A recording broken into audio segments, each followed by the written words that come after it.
Hello students, I am Professor Sushil Jadhav.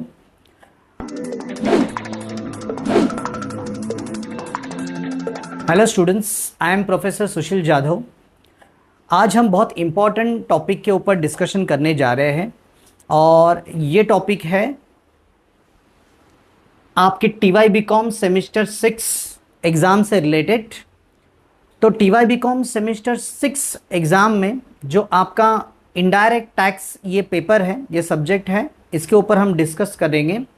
और ये जो इनडायरेक्ट टैक्स पेपर है आपका, उसमें सबसे इम्पॉर्टेंट जो बात है वो है स्ट्रैटेजी। क्योंकि एग्ज़ाम आने से पहले अगर आप प्रॉपर स्ट्रैटेजी से एग्ज़ाम का प्रिपरेशन करोगे तो आपकी एग्ज़ाम इजी जाएगी, पेपर अच्छा जाएगा। अभी लेक्चर शुरू करने से पहले मैं आपको बताना चाहता हूँ कि एक नोटबुक रखो, एक पेन रखो सामने। जो जो इम्पोर्टेंट पॉइंट्स हम डिस्कस करेंगे इस सब्जेक्ट के बारे में आपको नोट डाउन करने हैं और अकॉर्डिंगली आपको क्या करना है, प्रैक्टिस करनी है। तो सबसे पहले मैं आपको दिखाना चाहूँगा, यहाँ पे बोर्ड पे मैंने पूरी स्ट्रैटेजी यहाँ पे लिखी है। सीरियल नंबर, मॉड्यूल्स और यूनिट्स, टाइप ऑफ क्वेश्चन, किसके उसके लिए हम कितना वेटेज है, मार्क्स और टाइम रिक्वायर्ड, कितना टाइम आप स्टडी के लिए दोगे, प्रिपरेशन के लिए दोगे। तो यहाँ पर मैंने पूरा सिलेबस आपका लिखा है। पूरा आपका जो सिलेबस है उसमें 5 मॉड्यूल्स हैं और 1 बाय 1 हम डिस्कस करेंगे वो 5 मॉड्यूल्स और कौन से इम्पॉर्टेंट टॉपिक्स है उसमें वो हम डिस्कस करेंगे और उसके लिए कितना टाइम लगेगा और किस टाइप का क्वेश्चन है, थियरी क्वेश्चन है या प्रैक्टिकल है, और उस हिसाब से ही आपको क्या करना है, प्रिपरेशन करना है। तो सबसे पहले हम मॉड्यूल पे जाते हैं, इंट्रोडक्शन मॉड्यूल। अभी इंट्रोडक्शन जो मॉड्यूल है उसमें आप अगर देखोगे तो ये जो मॉड्यूल है इसमें कुछ लॉन्ग आंसर टाइप क्वेश्चंस रहेंगे और कुछ डेफिनेशंस रहेंगे। तो सबसे पहले हम ये देखेंगे कि लॉन्ग आंसर टाइप क्वेश्चंस में कौन से क्वेश्चंस आ सकते हैं। तो देखो यहाँ पे मैंने लिखा है, first what is GST, mostly what is GST, और उसके बाद बेनिफिट्स ऑफ जीएसटी। ये क्वेश्चन रिपीट हुआ है यूनिवर्सिटी एग्जाम्स में, ये रिपीट होता है और पेपर सेटर का यही इंटेंशन रहता है कि जो स्टूडेंट्स है वो मतलब उनको कॉन्सेप्ट जो है जीएसटी की क्लियर है क्या नहीं। तो ये कंसेप्चुअल क्वेश्चन है, तो इसलिए ये क्वेश्चन इंपॉर्टेंट है। व्हाट इज जीएसटी, उसमें आप डेफिनेशन भी लिख सकते हो, मीनिंग भी लिख सकते, मीनिंग लिखो और उसके बाद में डेफिनेशन भी लिख सकते हो, और उसके बाद बेनिफिट्स ऑफ जीएसटी, उसके बाद फीचर्स ऑफ जीएसटी। ये भी इम्पॉर्टेंट क्वेश्चन आता है एग्जाम में, फीचर्स ऑफ जीएसटी। तो फीचर्स ऑफ जीएसटी भी आपको करना ही है, इंपॉर्टेंट है। और direct and indirect tax, distinguish between direct taxes and indirect taxes, ये भी आपको करना है। और उसके बाद है GSTN, goods and service tax network, और है जीएसटी काउंसिल। ओके, तो मोस्टली ये जो है ये जो क्वेश्चंस हैं वो मोस्टली पूछे गए हैं एग्जाम्स में। आप प्रीवियस ईयर्स के पेपर्स भी देखेंगे, उसमें पूछे गए ये। तो ये क्वेश्चंस आपको करने ही करने हैं। ओके, और ये थियरी में आएगा ये, या इसके ऊपर ऑब्जेक्टिव्स में भी क्वेश्चन आ सकते हैं। अभी ये जो क्वेश्चंस है हमने डिस्कस किए, इसको एक एज्यूम करो कि 10 मार्क्स हैं। मतलब मैंने जो एनालिसिस किया है तो एनालिसिस के हिसाब से मोस्टली 10 मार्क्स के लिए ये क्वेश्चन पूछा जाता है, क्वेश्चन नंबर 5 में, या वही शॉर्ट नोट्स में भी पूछा जा सकता है। ऐसा कुछ ये नहीं है, पेपर सेटर के ऊपर डिपेंड है। मतलब पेपर सेटर डिसाइड अगर करता है तो लॉन्ग आंसर में पूछ सकता है या वो आपको शॉर्ट नोट में भी दे सकता है, राइट। तो ये इंपॉर्टेंट क्वेश्चंस है, वो करके ही रखिए, प्रिपरेशन करना ही है। और उसके साथ है डेफिनेशंस। अभी डेफिनेशंस 15 डेफिनेशंस दिए हैं, तो उसमें डेफिनेशन गुड्स की डेफिनेशन है, उसके बाद ई कॉमर्स ऑपरेटर है, सप्लायर है, सप्लाई है। तो ऐसे 15 डेफिनेशंस हैं, वो 15 डेफिनेशंस आपको करने ही करने हैं, क्योंकि 15 में से कोई भी डेफिनेशंस आपको पूछा जाएगा, मगर मोस्टली पूछा जाता ही है 15 में से। तो ये डेफिनेशंस आपको करने हैं। कुछ इंपॉर्टेंट डेफिनेशंस मैंने यहाँ पे दिए हैं। ई कॉमर्स ऑपरेटर, ये भी पूछा गया है, ई कॉमर्स ऑपरेटर, सप्लायर, उसके बाद कंसीडरेशन, कैजुअल टैक्सेबल पर्सन, उसके बाद मिक्स सप्लाई, ये ऐसे कंपोजिट सप्लाई, ये ऐसे क्वेश्चंस रिपीट हुए हैं एग्ज़ाम में। तो आपको ये प्रिपरेशन करना है, और ये इसके लिए भी मैं 10 मार्क्स दे रहा हूँ। तो टोटल अगर ऐसे हम देखेंगे तो फर्स्ट जो मॉड्यूल है वो थियरी मॉड्यूल है, और मोस्टली थियरी क्वेश्चंस आएंगे और ऑब्जेक्टिव क्वेश्चंस आएंगे, और उसको मैंने 20 मार्क्स दिए हैं। 20 मार्क्स मतलब जैसे क्वेश्चन नंबर 5 में लॉन्ग आंसर टाइप क्वेश्चन में जैसे एक आ गया कि what is GST, features of GST, या आपको ऐसा भी आ सकता है बेनिफिट्स ऑफ जीएसटी, राइट। तो वो 10 मार्क्स का, या शॉर्ट नोट में एक दूसरा क्वेश्चन पूछेंगे आपको, इसी मॉड्यूल के ऊपर रहेगा, कोई भी डेफिनेशन पूछेंगे, वो 15 मार्क्स, और 5 मार्क्स आपको ऑब्जेक्टिव्स में पूछ सकते हैं, एमसीक्यूज या ट्रू और फॉल्स में। तो ये कुल मिलाकर 20 मार्क्स के लिए ये मॉड्यूल रहेगा। ओके, कम ज़्यादा हो सकता है, मतलब 15 या 20 ऐसे हो सकता है, मगर ये जो मॉड्यूल है वो इसके मोस्टली क्वेश्चंस थियरी में आएंगे, और थियरी है ये। ओके, अब हम आते हैं सेकंड मॉड्यूल के ऊपर, levy and collection of tax. Levy and collection of tax module जो है एक रह गया इसके पहले कि टाइम रिक्वायर्ड फर्स्ट मॉड्यूल के लिए, वो मैं थोड़ा देख लेता हूँ और उसके बाद हम आते हैं। फर्स्ट मॉड्यूल को मैंने दिए हैं 2 आवर्स, 2 घंटे मैंने दिए हैं। 2 घंटे में आपका प्रिपरेशन होना चाहिए। अभी देखो 2 घंटे में प्रिपरेशन, अगर आप पहले से ही प्रैक्टिस कर रहे हो टैक्स की तो आपको इजी जाएगा। डेफिनेशन सब आप रट सकते हो, डेफिनेशन तो रटनी पड़ेगी आपको, और थोड़ा लिखते समय आपको क्या करना है कि वो डेफिनेशंस लिखने के बाद आपको वो एक्सप्लेन करनी है, मतलब जैसे कमेंट्स हैं उसमें आपको एक्सप्लेन करनी, इलैबोरेट करनी है डेफिनेशन। अगर आपने अभी तक कुछ नहीं किया है टैक्स में तो आपको क्या करना पड़ेगा, ये जितने भी डेफिनेशंस है वो आप रीड करो और समझ के ले लो। सबसे इम्पॉर्टेंट है रीड करना और समझ के लेना, और उसके बाद फिर लिखना। कभी भी ध्यान में रखना कि लिखते समय एग्ज़ाम में कुछ भी मत लिखो, आपको उस टॉपिक से रिलेटेड लिखना है। तो अगर नहीं आया कुछ भी तो टॉपिक से रिलेटेड लिखो, नहीं तो आपने पढ़ा है उसमें तो आएगा ही आएगा। तो मैं श्योर हूँ कि ये आना ही चाहिए, और आता ही है मोस्टली, और पेपर सेटर को वो देना ही पड़ता है, क्योंकि क्या है पूरा सिलेबस कवर करना पड़ता है जब पेपर सेटिंग करते वक्त। तो इसमें से मोस्टली क्वेश्चंस आएंगे। 2 आवर्स मैंने दिए हैं, और मिनिमम 2 आवर्स हैं, और बाकी सब आपके ऊपर डिपेंड है। अगर आप एक्सटेंड भी करना चाहते हो तो और थोड़ा ये करो, मगर मिनिमम 2 आवर्स तो आपको देने ही है। ये जो क्वेश्चंस है ऊपर के, और उसके बाद डेफिनेशंस हैं, ठीक है। और डेफिनेशंस पे मैं कहूँगा अगर आपको सेक्शंस आ रहे हैं तो लिखो, अगर आपको सेक्शन पता नहीं है किसी पर्टिकुलर डेफिनेशन का तो मत लिखो, नहीं पता है तो मत लिखो, मगर रॉन्ग मत लिखो।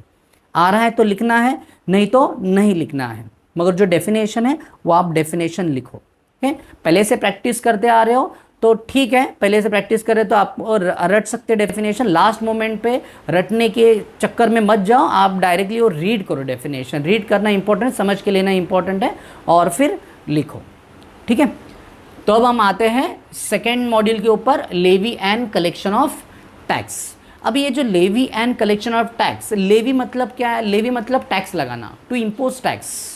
Levy means to impose tax, collection of tax, tax collect करना। तो लेवी and collection of tax module में 2 टॉपिक्स बहुत ही इम्पॉर्टेंट है, आप लिख लो, ये नोट डाउन कर लो। कंपोजिशन लेवी और कंपोजिशन स्कीम। कंपोजिशन स्कीम के ऊपर प्रैक्टिकल क्वेश्चन आएगा ही आएगा। इसके पहले भी जितने भी प्रीवियस ईयर के क्वेश्चन पेपर्स आप देखोगे, कंपोजिशन स्कीम के ऊपर क्वेश्चन आएगा ही आएगा। 10 मार्क्स के लिए या 8 मार्क्स के लिए, 7 मार्क्स के लिए, depend upon the paper setter. तो 10 मार्क्स के लिए मैंने यहाँ पे 10 मार्क्स दिए हैं। 10 मार्क्स के लिए आएगा ही आएगा कंपोजिशन स्कीम के ऊपर। और ये और एक इम्पॉर्टेंट बात बताना चाहूँगा कि कंपोजिशन स्कीम का जो टॉपिक है बहुत इजी टॉपिक है। बहुत इजी टॉपिक है, प्रैक्टिकल क्वेश्चंस पूछे जाते हैं, बहुत इजी टॉपिक है। 1 घंटे में आप पूरा समझ सकते हो और 2-3 सम्स भी सॉल्व कर सकते हो। बाकी और आप एक्सटेंड कर सकते हो टाइम अगर आपको और उसमें अच्छा ये करना है, मगर 1 घंटा मैं यहाँ पे दे रहा हूँ। बहुत इजी टॉपिक है ये। और उसके साथ दूसरा टॉपिक है एग्जामिनेशन अंडर जीएसटी। ये भी प्रैक्टिकल टॉपिक है और 10 मार्क्स के लिए या 8 मार्क्स के लिए क्वेश्चन आता ही आता है। इसके ऊपर प्रैक्टिकल क्वेश्चन आएगा और इसको भी मैं दे रहा हूँ 1 आवर। ओके, ये एग्जामिनेशन अंडर जीएसटी में आपको क्या करना पड़ता है, आपको क्लासिफिकेशन का क्वेश्चन आएगा कि classify the services, exempted services और टैक्सेबल सर्विसेज, या taxable services, non taxable services, ऐसे क्लासीफाई का क्वेश्चन आएगा।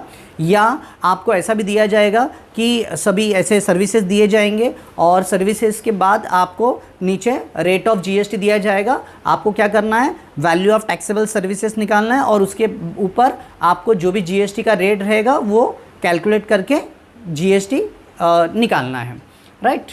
तो ये भी क्वेश्चन आएगा और ये भी जो टॉपिक है ईजी टॉपिक है। सिर्फ इतना ही ध्यान में रखना, ये टॉपिक का जो प्रिपरेशन है आपको क्या करना पड़ेगा, जितने भी एग्जाम्पल्स है बुक में दिए हैं एग्जेम्प्टेड सर्विसेज के, आपको रीड करना पड़ेगा। कौन से ऐसे सर्विसेज है, जैसे एग्रीकल्चर से रिलेटेड सर्विस है, एजुकेशनल इंस्टीट्यूट से रिलेटेड सर्विस है, तो ये जो है सर्विसेज है। ऐसे ही और 3-4 है, एजुकेशनल सर्विसेज है और फिर और भी है शायद उसमें, 1 मिनट, हाँ, उसके बाद हेल्थ केयर सर्विसेज है, फिनेंशियल है, बैंकिंग सर्विसेज है और रेंटिंग सर्विसेज हैं। तो ये आपको क्या करना है, ये जो है वो जितने इससे रिलेटेड जो सर्विसेज है एग्जेम्प्टेड, आपको रीड करना है कौन से सर्विसेज एग्जेम्प्टेड है, कौन से टैक्सेबल है, क्योंकि आपको सिर्फ क्लासिफिकेशन करना है टैक्सेबल और एग्जेम्प्टेड। ठीक है, और उसके बाद अगर वहाँ पे दिया है टैक्स कैलकुलेट करो जीएसटी रेट भी वहाँ पे देंगे, तो आपको वैसे जीएसटी कैलकुलेट करना है। बहुत ईजी टॉपिक है। तो ये जो मॉड्यूल है वो आपको बिल्कुल स्किप नहीं करना है, ओके, क्योंकि ये मॉड्यूल जो है ये आपका स्ट्रेंथ है। अगर आप पहले से प्रैक्टिस कर रहे हो तो बहुत ही अच्छा है, और आप प्रैक्टिस करो, इसके ऊपर परफेक्शन आएगा। जितने आप प्रैक्टिस करोगे उतना परफेक्शन आएगा। मगर अगर लास्ट मोमेंट पे अगर आप स्टडी कर रहे हो तो ये जो टॉपिक है आपको बचाएगा।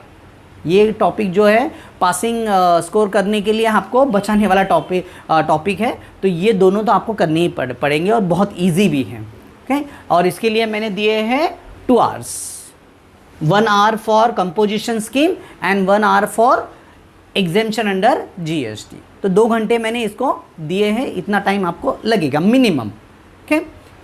उसके बाद आते हैं हम थर्ड मॉड्यूल के ऊपर। थर्ड मॉड्यूल है कॉन्सेप्ट ऑफ सप्लाई। अब ये जो कॉन्सेप्ट ऑफ सप्लाई है ये आईएमपी मॉड्यूल है, very very important module, concept of supply. Concept of supply में देखो 3 सब टॉपिक्स रहेंगे, ओके। प्लेस ऑफ सप्लाई रहेगा, टाइम ऑफ सप्लाई रहेगा, वैल्यू ऑफ सप्लाई रहेगा। और ये तीनों के ऊपर प्रैक्टिकल क्वेश्चंस आते ही आते हैं। Place of supply, time of supply, value of supply. Place of supply में place of supply of goods, place of supply of services. Time of supply में भी time of supply of goods, time of supply of services. Value of supply, ये value of supply में आपको क्या करना है कि जैसे एक प्राइस कैसी होती है तो वैसे आपको वो जो वैल्यू है वैल्यू कैलकुलेट करनी है, और वैल्यू कैलकुलेट करने के बाद अगर वहाँ पे पूछा है जीएसटी तो आपको जीएसटी कैलकुलेट करना है उसके ऊपर। मगर ये जो वैल्यू ऑफ सप्लाई है वो इजी टॉपिक है, वैल्यू ऑफ सप्लाई। और उसके बाद प्लेस ऑफ सप्लाई जो है वो भी इजी टॉपिक है। और ये जो टाइम ऑफ सप्लाई जो टॉपिक है उसके लिए थोड़ा सा टाइम लगेगा, नाम ही उसका टाइम ऑफ सप्लाई है और थोड़ा सा टाइम लगेगा टाइम ऑफ सप्लाई में। मगर यहाँ पे ध्यान में रखना ये तीनों के ऊपर प्रैक्टिकल क्वेश्चंस आएंगे, ठीक है। यहाँ पे इसलिए देखो मैंने दिया है प्रैक्टिकल क्वेश्चंस आएंगे। 10 मार्क्स के लिए प्लेस ऑफ सप्लाई, 10 मार्क्स के लिए टाइम ऑफ सप्लाई, 10 मार्क्स के लिए वैल्यू ऑफ सप्लाई, ओके। देखो तीनों के ऊपर क्वेश्चंस आएंगे, मगर मैंने यहाँ पे 20 मार्क्स का दिया है यहाँ पे वेटेज। ऐसा भी हो सकता है कि जैसे place of supply, time of supply question number 3 में पूछा गया है, place of supply, time of supply, और वही 3 का जो और क्वेश्चन रहेगा सेम क्वेश्चन नंबर 3 और वाला, तो उसमें टाइम ऑफ सप्लाई और वैल्यू ऑफ सप्लाई पूछा जा सकता है ऐसे। तो ऐसे वो डिवाइड कर सकता है पेपर सेटर। तो यहाँ इसलिए मैंने यहाँ पे 20 मार्क्स दिए हैं, मे बी 30 हो सकते हैं उसके, अलग अलग पूछा गया अलग अलग क्वेश्चन में, तो उसके 30 भी हो सकते हैं, मगर मैंने यहाँ पे वेटेज दिया है 20 का वेटेज दिया है, अगर वो आए तो ऐसे, ठीक है। तो 20 मार्क्स होंगे। और मैंने प्लेस ऑफ सप्लाई के लिए 1 आवर दिया है प्रिपरेशन के लिए। प्लेस ऑफ सप्लाई इजी है, उसके कंडीशंस भी इजी हैं और आप अच्छी तरीके से प्रिपरेशन कर सकते हो। 1 घंटे में आपको समझ में आएगा, कोई डिफ़िकल्ट टॉपिक नहीं है ये। प्लेस ऑफ सप्लाई अच्छी तरीके से आप करो, उसके कंडीशंस और उसके बाद उसके सम्स आएंगे, तो वो सम्स आपको करने हैं। तो उसमें सिर्फ आपको पूछा जाएगा कि प्लेस ऑफ सप्लाई क्या है। ऐसे जैसे आंसर इन 1 सेंटेंस कैसे होते हैं, ऐसे अगर 10 मार्क्स के लिए है तो वहाँ पे पेपर सेटर के ऊपर डिपेंड है, 6 देगा या 8 देगा वहाँ पे, या 10 ऐसे क्वेश्चन भी आ सकते हैं। तो आपको सिर्फ क्या करना है, प्लेस ऑफ सप्लाई आपको वहाँ पे लिखना है कि बाबा ये इसमें फर्स्ट क्वेश्चन में प्लेस ऑफ सप्लाई क्या है, सेकंड में प्लेस ऑफ सप्लाई, उसमें ऐसा यहाँ पर पूछा जाएगा। तो बहुत ईजी है प्लेस ऑफ सप्लाई। उसके बाद time of supply, time of supply जो इसमें time of supply of goods, time of supply of services, वहाँ पर भी आपको ध्यान में रखना कि थोड़ा टाइम लगेगा टाइम ऑफ सप्लाई के लिए, क्योंकि अलग अलग टाइप्स के सम्स है उसमें। तो उसमें जैसे कि for example time of supply in normal cases, in continuous supply और कंटिन्यूस सर्विसेज भी आएगा। उसके बाद time of supply under RCM आएगा। Okay, time of supply in case of change in the rate of GST, ऐसे अलग अलग types के सम्स है उसमें। तो उसके लिए आपको थोड़ा टाइम लगेगा प्रिपरेशन के लिए, इसलिए मैंने यहाँ पे 2 आवर्स दिए हैं। उसके बाद value of supply, value of supply ये इजी टॉपिक है, तो वैल्यू ऑफ सप्लाई आपको करना ही करना है। मैं ये कहूँगा कि कॉन्सेप्ट अगर आप लास्ट मोमेंट पे पढ़ाई कर रहे हो तो मैं कहूँगा कि प्लेस ऑफ सप्लाई और वैल्यू ऑफ सप्लाई पहले करो। Place of supply, value of supply पहले करो, इजी टॉपिक है, जल्दी हो जाएंगे। और उसके बाद टाइम ऑफ सप्लाई के ऊपर जाओ, तो वो ईजी रहेगा आपको और सही तरीके से आपका प्रिपरेशन हो जाएगा। तो देखो 1 hour for place of supply, 2 hours for time of supply and 1 hour for value of supply. Okay, total मैंने यहाँ पे 4 घंटे इस मॉड्यूल के लिए दिए हैं, ठीक है। उसके बाद हम आते हैं module number 4, input tax credit and payment of tax. अभी input tax credit and payment of tax में ये जो मॉड्यूल है वो भी प्रैक्टिकल वाला ही मॉड्यूल है। आपको computation of net GST liability आएगा इसमें। इनपुट टैक्स क्रेडिट मतलब जैसे कि फॉर एग्जांपल देखो, आउटपुट होता है और इनपुट होता है। आउटपुट मतलब फाइनल प्रोडक्ट के ऊपर GST लगता है। और उसके बाद इनपुट मतलब देखो फाइनल प्रोडक्ट सेल करने के लिए या सप्लाई करने के लिए आपने परचेजेस किया रहेगा। अगर आप सप्लायर है तो आपने परचेजेस किया रहेगा, तो परचेजेस के ऊपर आपने टैक्स पे किया रहेगा, GST पे किया रहेगा। तो इनपुट टैक्स क्रेडिट में क्या होता है कि परचेजेस के ऊपर जो भी टैक्स पे किया है, वो जो टैक्स है वो सेल्स के ऊपर जो भी GST पे कर रहे हो उसमें से माइनस होता है। तो परचेजेस के ऊपर जो भी टैक्स है उसको ही कहते हैं इनपुट टैक्स क्रेडिट। और ये जो इनपुट टैक्स क्रेडिट है वो यूज़ कर सकते हैं जो सेल्स के ऊपर या सप्लाई के ऊपर जो टैक्स पे करने वाले हैं उसमें से डिडक्ट करने के लिए, माइनस करने के लिए, राइट। तो ये हो गया input tax credit and payment of GST। हाँ, अभी ये जो है इनपुट टैक्स क्रेडिट के जो क्वेश्चंस है वो बहुत इजी क्वेश्चंस रहते हैं। थोड़ा आपको टाइम लगेगा, थोड़े as compare to levy and collection of tax या कॉन्सेप्ट ऑफ सप्लाई थोड़े बड़े होते हैं, टाइम लगता है इसके लिए। तो इसके लिए मैं आपको 2 आवर्स देता हूँ प्रैक्टिस के लिए, ठीक है। 1 आवर में आपकी कॉन्सेप्ट भी क्लियर हो जाएगी अच्छी तरीके से और एक्स्ट्रा 1 आवर आपके प्रैक्टिस के लिए, राइट। तो input tax credit and payment of tax ये जो है इजी है। अभी इसमें जो पेमेंट ऑफ टैक्स है वो तो पूछा नहीं जाता है। सेक्शन 49, सेक्शन 50, सेक्शन 49 तो इसमें इनपुट टैक्स क्रेडिट जो आप कैलकुलेट करोगे उसमें वो आ जाएगा।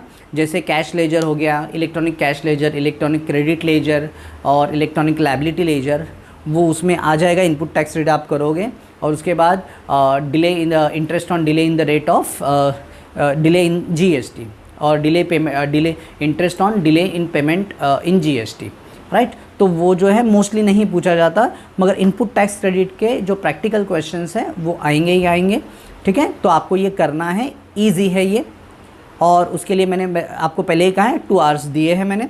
नेक्स्ट है module number 5 registration under GST law. ये जो मॉड्यूल है, ये मॉड्यूल भी बहुत इजी है और इस मॉड्यूल को भी आपको प्रायोरिटी देनी है प्रिपरेशन करने में। आप अगर लास्ट मोमेंट पे पढ़ाई कर रहे हो या 2 दिन का आपके पास टाइम है, आप पढ़ाई कर रहे हो, तो आप रजिस्ट्रेशन अंडर जीएसटी ये जो है ये आपको करना ही करना है। इजी सम्स आते हैं और इसमें यही आपको फाइंड आउट करना है कि वेदर अ पर्सन और weather a company is liable for GST registration. Okay, ये आपको यहाँ पे फाइंड आउट करना है। Determine the eligibility of registration, उस कंपनी का जो वो कंपनी है वो रजिस्ट्रेशन के लिए एलिजिबल है क्या नहीं, वो आपको इसमें फाइंड आउट करना होता है। इसमें कंडीशंस है, इजी कंडीशंस है। टर्नओवर देखना है आपको, 10 लाख का एप्लीकेबल है या 20 लाख का एप्लीकेबल है या 40 लाख का एप्लीकेबल है, वॉट एवर द केस में भी, और उस हिसाब से आपको एलिजिबल है क्या नहीं वो चेक करना है। कंडीशंस है, आप कंडीशंस वो चेक कर सकते हो। और छोटे छोटे सम्स होते हैं, इसके भी 10 मार्क्स के लिए आते हैं, राइट। तो ये आपको करना ही करना है, बहुत इजी टॉपिक है ये, राइट। और ये स्कोरिंग भी है, तो आपको ये करना है। 1 आवर मैंने दिया है, वो कॉन्सेप्ट भी आपको समझ में आएगी और कॉन्सेप्ट समझ में आके आप 2-3 सम्स प्रैक्टिस भी कर सकते हो और उसके बाद आप एक्सटेंड करो अपना टाइम, जितना आपके पास टाइम अवेलेबल है तो वैसा आप करो, राइट। और उसके बाद 5th मॉड्यूल ये हो गया। 10 मैंने उसको लिए 10 मार्क्स दिए हैं, 1 आवर दिए हैं। उसके बाद मैं आता हूँ थियरी के ऊपर, theory and objective questions on module 2, 3, 4 and 5। Okay, ध्यान में रखना स्टूडेंट्स, आपको थियरी को बिल्कुल नज़रअंदाज नहीं करना है। टैक्स में सिर्फ और सिर्फ प्रैक्टिकल के ऊपर फोकस करके कुछ नहीं होने वाला है, आपको बैलेंस रखना पड़ेगा, क्योंकि 40 मार्क्स के लिए थियरी क्वेश्चंस रहेंगे, 40 मार्क्स के लिए थियरी क्वेश्चंस और 60 मार्क्स के लिए प्रैक्टिकल क्वेश्चंस। तो इसलिए थियरी को भी आपको इम्पोर्टेंस देना ही देना है, प्रिपरेशन करना ही करना है, राइट। तो थियरी में देखो, मॉड्यूल नंबर 1 तो मैंने ऑलरेडी आपको बता दिया, थियरी 20 मार्क्स, ठीक है। और बाकी की जो थियरी है 20 मार्क्स के लिए, जैसे मैंने कहा 40 मार्क्स के लिए थियरी आएगी, तो मॉड्यूल नंबर 1 का 20 मार्क्स थियरी, और बची कुची जो थियरी है module number 2, module number 3, module number 4 and module number 5, इसमें से थियरी क्वेश्चंस पूछे जाएंगे। जैसे short note on time of supply, short note on composition scheme, right. ऐसे क्वेश्चंस पूछे गए हैं, तो उस टाइप के आपको रजिस्ट्रेशन के बारे में कुछ शॉर्ट नोट आएगा या लॉन्ग आंसर में आ सकता है। तो ये ऐसे आपको क्वेश्चंस पूछे जाएंगे इस मॉड्यूल में से, मॉड्यूल नंबर 2, 3, 4 एंड 5। और ऑब्जेक्टिव्स में भी क्वेश्चन पूछे जाएंगे, और जैसे ऑब्जेक्टिव में प्लेस ऑफ सप्लाई पूछा जा सकता है आपको ऑब्जेक्टिव्स में, तो ऐसे क्वेश्चंस आपको पूछे जाएंगे। तो इसलिए मैंने अब ये जो है मॉड्यूल नंबर 2, 3, 4 और 5 थियरी, ऑब्जेक्टिव्स और थियरी इसमें से आएंगे, और उसके लिए मैंने दिया है 20 मार्क्स, राइट। तो ऐसे अगर कुल मिलाकर देखते हैं तो 100 मार्क्स हो गए, right. Module number 1 20 marks, module number 2 20 marks, module number 3 20 marks, उसके बाद मॉड्यूल नंबर 4 10, मॉड्यूल नंबर 5 10, और मॉड्यूल नंबर 2 से लेकर 5 तक थियरी क्वेश्चंस और ऑब्जेक्टिव क्वेश्चंस आएंगे 20 मार्क्स के लिए। टोटल हो गए 100 मार्क्स। और अगर टाइम रिक्वायर देखेंगे, मतलब स्टडी के लिए हमें मिनिमम इतने आवर्स देने पड़ेंगे, वो हो गए 13 आवर्स। मतलब 13 आवर्स की स्टडी आपको मिनिमम करनी ही पड़ेगी। मिनिमम बोल रहा हूँ मैं, मैक्सिमम आप और एफ़र्ट्स लो, और आप जितने आप एफ़र्ट्स लोगे उतना परफेक्शन आएगा, क्योंकि इसमें क्या है, आपको प्रैक्टिस करनी। जितनी आप प्रैक्टिस करोगे, सम सॉल्व करोगे, उतना परफेक्शन आएगा। मगर ध्यान में रखना, पहले कॉन्सेप्ट क्लियर करो, समझ के ले लो, और समझने के बाद फिर प्रैक्टिस करो। और जितने भी प्रीवियस ईयर के क्वेश्चन पेपर है वो भी प्रैक्टिस करो, राइट। तो ये जो चीज़ें हैं जो अभी मैंने आपको बताई, आपको ध्यान में रखना है, और आपका प्रिपरेशन वैसा ही होना चाहिए। इसमें अगर स्ट्रैटेजी फॉलो करोगे, जो पहले से प्रैक्टिस कर रहे हैं उनके लिए भी है, और जो लास्ट मोमेंट पे प्रैक्टिस कर रहे हैं उनके लिए भी है। जो पहले से प्रैक्टिस कर रहे हैं वो 90 अबव तो आराम से जाएंगे, अगर इस तरीके से उन्होंने प्रैक्टिस की और परफेक्शन लाया, एक्यूरेसी लाई सम्स में, राइट। माइनर मिस्टेक्स अवॉइड करो, माइनर मिस्टेक्स की वजह से ही मार्क्स जाते हैं, तो माइनर मिस्टेक्स अवॉइड करो, चेक करो अब आपने कैसा आंसर लिखा है, और चेक करो, बुक में भी रहेगा, आंसर, तो वो भी चेक करो और क्रॉस वेरीफाई करो, ठीक है। तो 90 अबो तो आप आराम से जा सकते हो। अगर लास्ट मोमेंट पे आप स्टडी कर रहे हो तो भी ये स्ट्रैटेजी फॉलो करो। ये अगर स्ट्रैटेजी आप फॉलो करोगे तो फेल तो नहीं होंगे, पासिंग मार्क्स के आपको 60 के अबो मार्क्स मिलेंगे, ये अगर स्ट्रैटेजी आप फॉलो कर रहे हो तो। ओके, तो ऑल द बेस्ट सबको, ये स्ट्रैटेजी फॉलो करो और आपका फीडबैक दो, आपको स्ट्रैटेजी कैसी लगी, और आप और कुछ सजेशन मुझे देना चाहते हो तो आप सजेशन दे सकते हो। और मेरा जो यूट्यूब चैनल है उसको लाइक करो, शेयर करो और सब्सक्राइब करो। All the best for your exam.